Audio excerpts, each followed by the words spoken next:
Friday morning டெலிவரிக்கு அப்புறம் என்னோடய ஹேரை நான் கண்டுக்கவே இல்லைங்க. ஏன்னா சுத்தமாக டைம் இல்லை.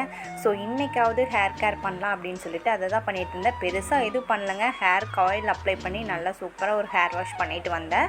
ஸோ இன்றைக்கி நான் அப்ளை பண்ணியிருக்க ஹேர் பார்த்துட்டிங்கன்னா லைஃப் ஆஃப் மோனி ஹெர்பல்ஸ்ங்கிற இன்ஸ்டாகிராம் பேஜ்லேருந்து தான் வாங்கியிருந்தேன். ஸோ இவங்க வந்துட்டு ஹெர்பல் ஆயில் அண்டு சேகக்காய் எல்லாமே சேல் பண்ணிகிட்ருக்காங்க. இந்த ஹெர்பல் ஆயிலில் 30+ ஹெர்ப்ஸ் வந்துட்டு இன்க்ளூட் பண்ணியிருக்காங்க.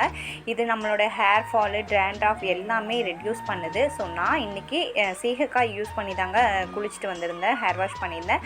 ஸோ இதில் வந்துட்டு 20+ ஹெர்ப்ஸ் போட்டிருக்காங்க. முக்கியமாக அரப்பு இருக்கிறதுனால நம்மளுடைய ஹேர் நல்ல க்ரோத் இருக்கும்.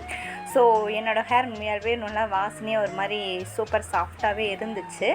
நான் 1 வீக் யூஸ் பண்ணிகிட்ருக்கேன். ஸோ நல்லா ரிசல்ட் கொடுத்துச்சு. அதனால் உங்கள்கிட்ட ஷேர் பண்ணுறேன். அவங்களுடைய பேஜும் டேக் பண்ணுறேன். கஸ்டமர் ரிவ்யூஸும் நல்லாயிருக்கு. ஸோ வேணும்னா செக் பண்ணி பாருங்கள். ஸோ சூப்பராக